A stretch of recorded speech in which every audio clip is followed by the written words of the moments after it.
Hey guys, welcome back to ATZ Sports. Thank you for stopping by for another podcast video. And in today's podcast video, we have Football Avid, a young YouTube channel that has just come up, and he's going to be with us for many collaboration videos.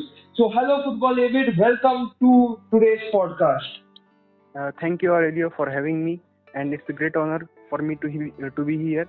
I just contacted you for one time, and you accepted my request to podcast with you. So thank you for it. Yes. So, guys, today's discussion on today's podcast is very simple. It is ATK Mohun Bagan's opponent, Kuala Lumpur City, which ATK are going to face now on 7th of September. So, Football Avid is a very good analyst, and he did some research on this opponent club. So for y'all, for the fans who are interested in this, y'all can listen to his analysis and what we can expect from Lumper City and ATK Mohun Bagan in this upcoming important fixture of the AFC Cup. But before we continue, guys, do hit the subscribe button. Do even check Football Image channel, link in the description below, and also share this and tell me your views in the comments down below. So, Football David, how do you feel about ATK Mohun Bagan's opponent, Kuala Lumpur City? Lumpur City are not a very good side in possession, but their coach Bojan Hodak, who is Croatian, we expect Croatian managers to keep hold of the ball, but that's not Lumpur City. They are not very good on the ball, but they like to hold their formation very well. You can see a block of 4 and block of 3 very well placed in their defensive half, but the front 3, which is basically Morales, Jostu, and Minta. These 3 players are free to move, and they interchange their positions quite a few times in match. Sometimes Morales becomes a passer, and the other 2 players exchange their positions to become striker. So they are very lethal in transition, and they basically stick with a 4-3-1-2 formation, which can be called as a 4-4-2 diamond, and they are quick in transition and basically a counter-attacking team. Okay, okay. So, if we had to point out, since most people are going to watch this, are ATK Mohun Bagan supporters, if you had to point out one weakness that this squad has, what would it be? The set piece defending of this side is terrible. A short player can head in a goal from set pieces like corners. They don't do zonal defending. They are old school team which defends by man marking, and their players are not very good at man marking at all. You can see their last 5-2 victory against I don't know their opponent's name. PSM, PSM. PSM, something like that. A Yeah. very small player came and headed the ball home.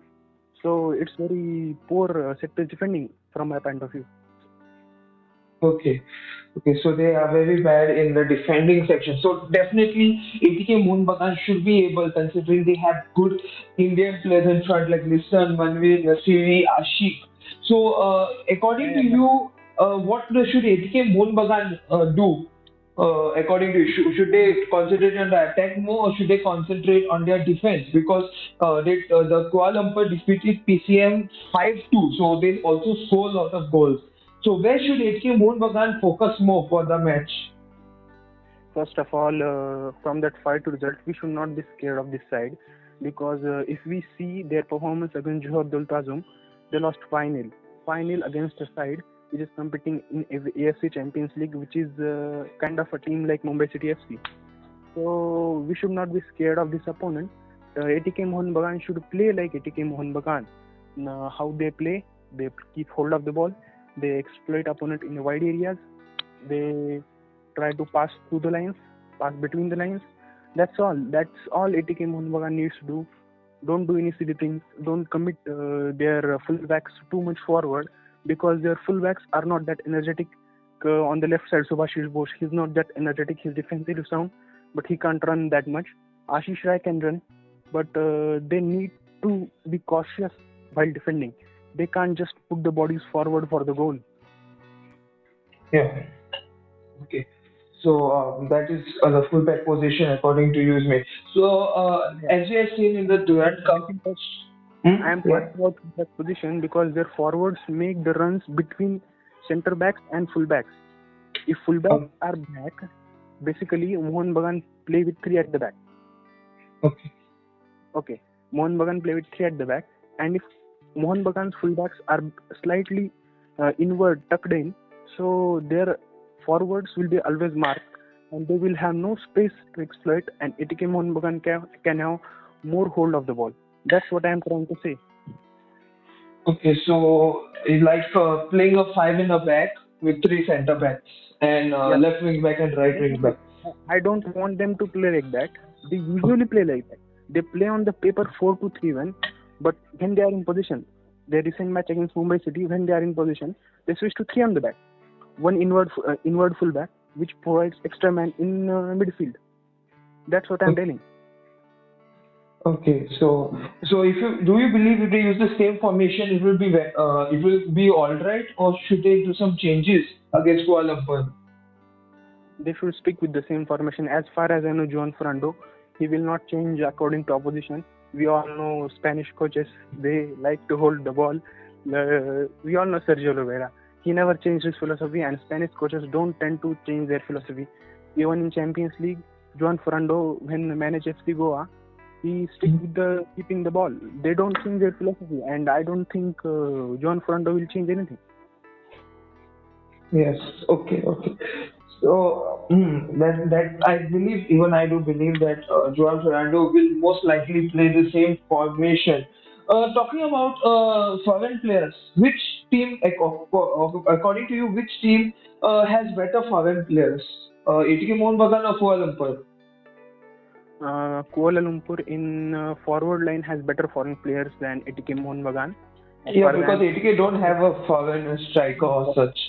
they do not have that incisive foreign striker. They are Yeah. currently playing as a second striker, as we all know. And Kuala Lumpur have two great foreign players, Morales and Josue, in their forward line. So this can be a turning point. But who knows? Liston and Ashik could strike, and they can surprise us all. Yeah. According to me, as far as I read, Morales, their Colombian striker, who's there, is their top goal scorer. So, do you think a player like Florentin Pogba and Pritam Kotal will be able to contain him? Look, the player you mentioned is a very mobile player, and Yeah. if we need to contain him, we need to also mark him with a mobile player. Uh, so far, Mohun Bagan is using Ashish Rai as an inward fullback, as I mentioned previously. If we can take a hold of that forward by marking him with Ashish Rai, as he is very mobile, and Pogba and Pritam Kotal can manage other two forwards, then it will be very easy for ATK Mohun Bagan to contain this forward. He's an old school forward, but he's too much mobile. He makes too much inward movement, so that's why he becomes lethal. And if a pacey player matches with him, it will be not that much concern. Hmm. Okay. Now let's go little more into the Kuala Lumpur side. So Kuala Lumpur's, you said Kuala Lumpur's big weakness is their defense, right? Their aerial duel especially, they can't. Of course that means ATK Mohun Bagan have a very advantage in set pieces, corners. But what do you think is, what can let's say ATK Mohun Bagan's weakness that Kuala Lumpur can exploit? What would you say it would be? And how ATK Mohun Bagan can possibly, reduce their weakness? Okay, if I talk about their weakness, they are physically very weak team. So when I see ATK Mohun Bagan play, they tend to rotate in midfield, not much that in forward line. The midfielders, Janika Oka and Hugo Bumas and Karl McHugh, they have three top midfielders. These three midfielders rotate very much, and they can just move out of the structure of their of their formation. And by doing this, they can pull out midfielders, and by this they will create space for forwards in inside spaces. And when our forwards will get ball in these inside spaces, there will be direct run passing option which they have to pick up and make a killer pass. That's what I am telling, because Kuala Lumpur will not get attracted towards the ball. As far as I know them, they will not get attracted towards the ball. They will settle with nil draw. That's the kind of team they are. More defensive. very defensive. Their coach will be happy if their team sticks with that 4-3-1-2 formation for the whole match. He does not like to attack. Okay. He does not like his team to go after the ball and press. He does not like. They are more like a counter-attacking team. Yeah. When we see ATK Mohun Bagan under Habas, they like to 3-5-2, hold the formation and kick on the ground, just like that. Okay. So basically, it's like playing against Habas's ATK Mohun Bagan. Yes, sir. Okay. So it's going to be a tough job then for the ATK Mohun Bagan attack to break. Especially, let's talk about the ATK Mohun Bagan attack, as you have said. In the Duran Cup, their attacking has not been up to the mark as expected. Especially the misses that they do, the over the shot like sixes that they hit above the goalpost. So, do you think ATK Mohun Bagan need to improve a lot in this attacking department? Like, because the opponent is a very defensive team, so they'll get very less opportunities. So, ATK Mohun Bagan obviously will need to improve a lot in their attack finishing part. So, what is your suggestion? Is Liston as a striker a good thing, or should their Australian forward come in? Australia attacking midfield actually, or put Johnny Kauko there, or maybe Boomers as the finisher. What I'm thinking from now is if ATK Mohun Bagan can see more of the ball, they can probably draw more set pieces and probably penalties. I don't have much confidence on this as a striker because in his whole career he has played as a winger and he cuts inside and shoots very good. We all know that. But when I see him as a second striker, till now he's done very good. He is receiving the ball quite well. His first touch is absolutely top notch. We see European players taking first touch and turning directly towards the opposition goal. That's I'm seeing in Liston, and he's very much evolving in that position. I'm seeing him grow in that position, and if he can score a goal or two in against Kuala Lumpur side, I think I'm very confident about Liston as a striker in upcoming ISL season and his fixture as well. Yeah. So the transfer window in ISL, I believe, ends on the 31st of first. I'm not so sure. Maybe mostly on the 1st of September it ends.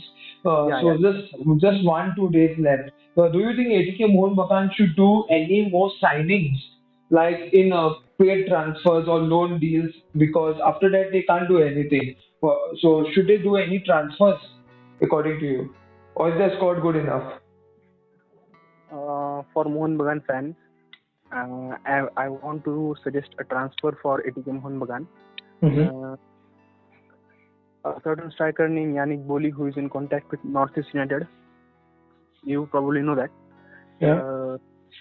He is a very physical striker, and ATK Mohun Bagan currently, if I say, lack physical fitness in their forward line. All their players in forward line are Indians, and they don't have that much muscle on their body. Except Ashik Kurunian, Liston also don't have that much muscle on his body. So when it comes to physicality, they can sign that player. They can just sign any physical striker like Deshaun Brown, or anyone like that, to just add physicality in their forward line, because that plays a big part in ISL and also in AFC Cup. Yeah, but the issue here is that ATK Mohun Bagan can't sign any more foreign players because they have already signed all six of their quota. Like, you can sign six foreign players, right? So they have signed all six foreign players. None of them are like a proper strikers. The best we have is attacking midfielders. No proper striker. So if they want to sign someone now, they'll have to terminate the contract of another player. So so I don't see ATK Mohun Bagan taking that risk. The max they will do is Brendan Hamil maybe given out for some time because he's not well. He's fighting got food poisoning. So I don't see that ATK Mohun Bagan doing that. So the max they can go is for an Indian player. So if we talk about Indian strikers, then I think there's only two players who stand out. One will be Ishan Pandita, one will be Sunil Chhetri. Sunil Chhetri, of course, won't leave for obvious reasons. He's too loyal to Bengaluru to leave. The player that remains is Ishan Pandita, who ATK Mohun Bagan were linked to it a lot. But I don't know what's happened. I think the deal has fallen off. But would you think Ishan Pandita would be a good signing for ATK Mohun Bagan if it happens? As when I see Ishan Pandita, what I say, he is a Giroud-esque striker who comes off the bench and does really well. But when he starts the match, he slowly fades in the game. He needs to find that consistency, and I am afraid if ATK Mohun Bagan signs him, he will be probably sitting on the bench. Which at this point of his career, no Indian football fan will like to see. Any Indian football fan will like Ishan Pandita to start every match and find that consistency. And I think somewhere in Ishan Pandita's mind, he also wants regular game time and starting 11 playing time. Because when a striker plays consistently in the starting 11, he will just get good. Because if he can score from the bench, that just shows his sharpness. And if he can sharpen it throughout 90 minutes, then he will be a good addition for Indian football team. And he also wants to represent Indian football, not just an national team. He is a smart player, and he will not just leave for money. He will want a proper game time, and I don't see him getting a regular game time at ATK Mohun Bagan, and that's what coming in between the deal of Ishan Pandita to ATK Mohun Bagan. That is the only case. No money, no nothing, only game time. Okay. So it looks like ATK Mohun Bagan will most likely play with their current squad to against Kuala Lumpur in the upcoming AFC Cup playoff semi-finals, I do believe, on 7th of September. It's going to be the biggest match because if ATK Mohun Bagan win it and they proceed to the next stage, I'm sure that India may have a chance. India just may have a chance to get two AFC Champions League spots. So it would be amazing if ATK Mohun Bagan win against Kuala Lumpur City and even the matches after that. So Yeah. thank you, Football Avid, for coming for today's podcast. Thank you so much, okay, for being a part of it. Hope you like my hope you like my analysis, and I'm first time doing such kind of podcast. Sorry for my bad voice. I'm not that much trained in making YouTube videos, but thank you for having me. It was a pleasure. Yeah, it's no issues. You definitely with some time you will be able to do. So thank you again, guys, for watching this video. Do like, share, subscribe. Tell me your thoughts and your score predictions of ATK Mohun Bagan versus Kuala Lumpur City. A big game in the AFC Cup that is going to happen on the 7th of September. Thank you once again for watching this video. Do like, share, subscribe. Surely more videos coming soon in the near future.